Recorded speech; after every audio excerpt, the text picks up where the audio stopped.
mag-secret file ay ilike mo muna ang video na to at mag-subscribe na sa aming YouTube channel. Don't forget to click the notification bell para hindi ka nahuhuli sa latest episode ng DJ Rocky's Secret Files.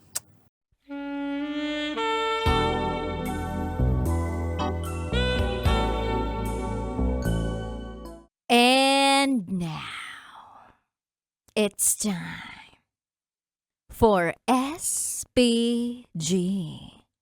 As in, super. Back ganun. Secret File.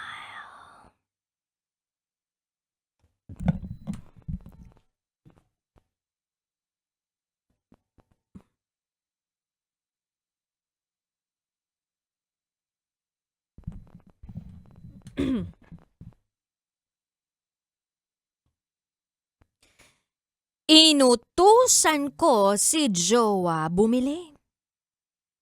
Pero ayoko nang umulit.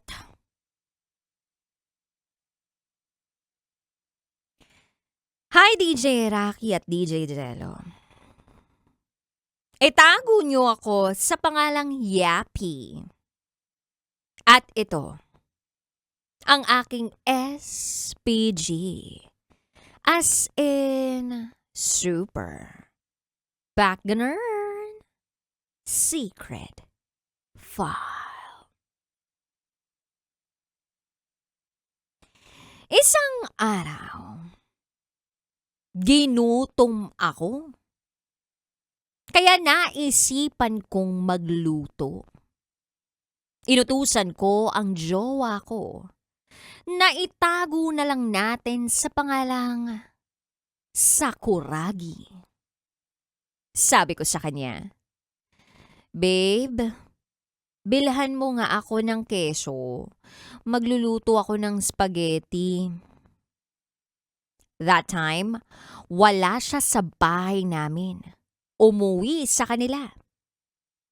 I-reimburse ko na lang din yung bayad pagbalik niya. So ang ginawa ko, inihanda ko yung ibang ingredients sa pagluluto ng spaghetti. Yung pasta, spaghetti sauce, hot dog, at iba pa. Cheese na lang talaga yung kulang. At pagkatapos ng mahigit kumulang na 1 oras, naluto ko na ang pasta and spaghetti sauce. Hinalo ko na yung sauce sa pasta. Pwede nang kainin. Mainit-init pa. Kaso, ang tagal ni Sakuragi. Luto na ang spaghetti. Wala pa rin siya. Wala pa rin yung keso.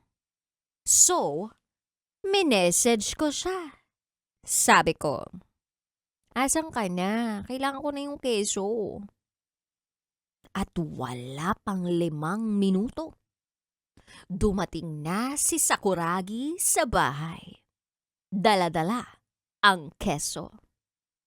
Pagtingin ko sa dala niya.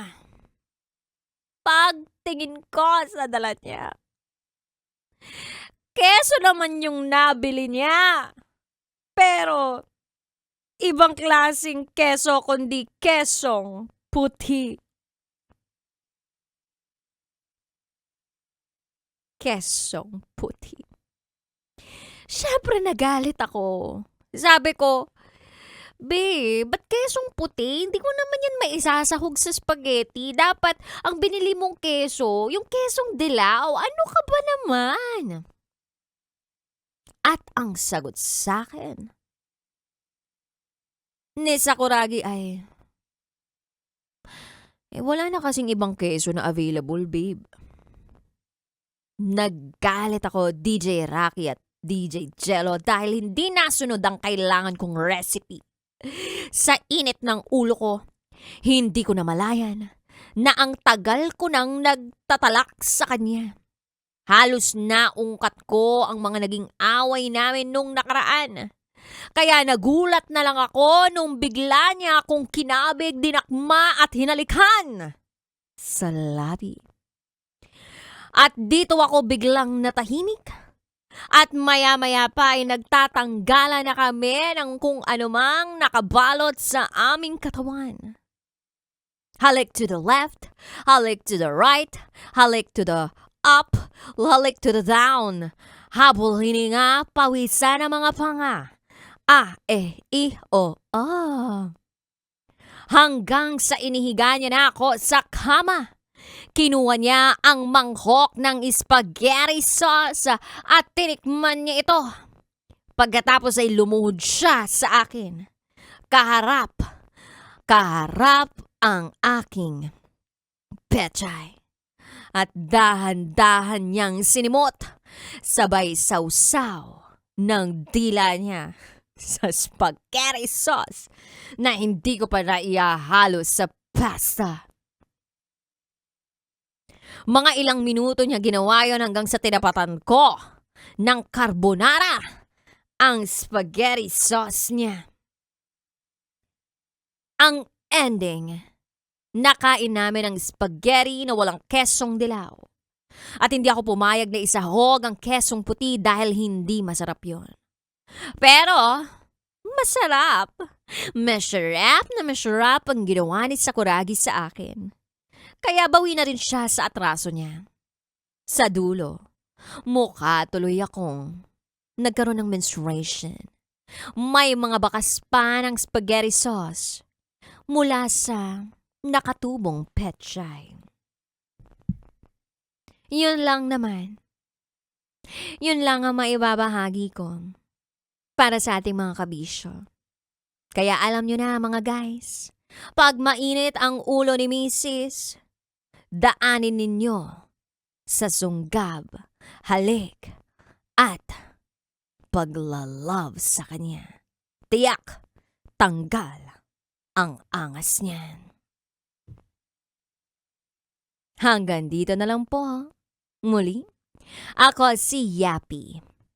At ito, ang aking SPG, as in Super Pack and Earn Secret File.